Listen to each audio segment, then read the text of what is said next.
हमारे इस channel DJ Balkrishna entertainment official को लाल बटन दबाकर सब्सक्राइब करें और साथ में घंटी के निशान को दबाना ना भूलें ताकि सभी नए ऑडियो वीडियो आप तक तुरंत पहुंचे बिल्कुल मुफ्त।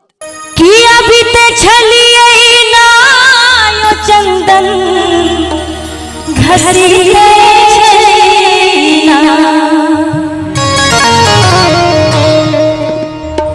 अभी छलिए ना यो चंदन घसीटे ना और कहीं संग में ताली बजाकर बाबा यो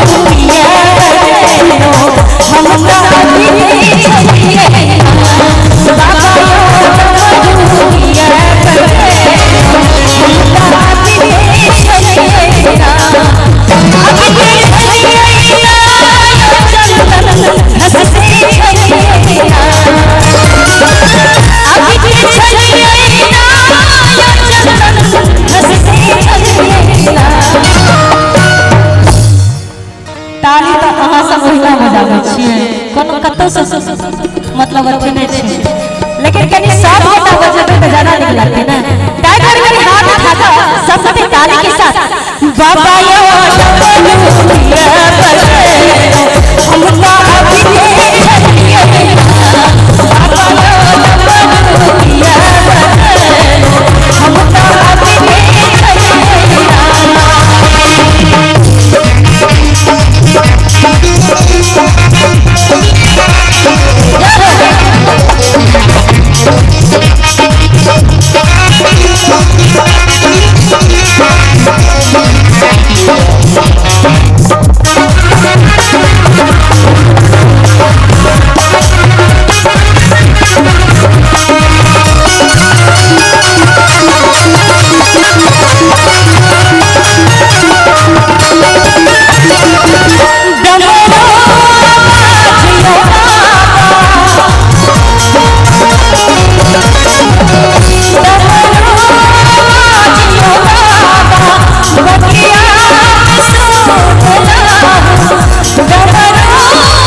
अभी सब हाथ उठाकर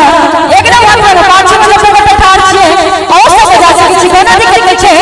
कि बाबा यो हमका अभी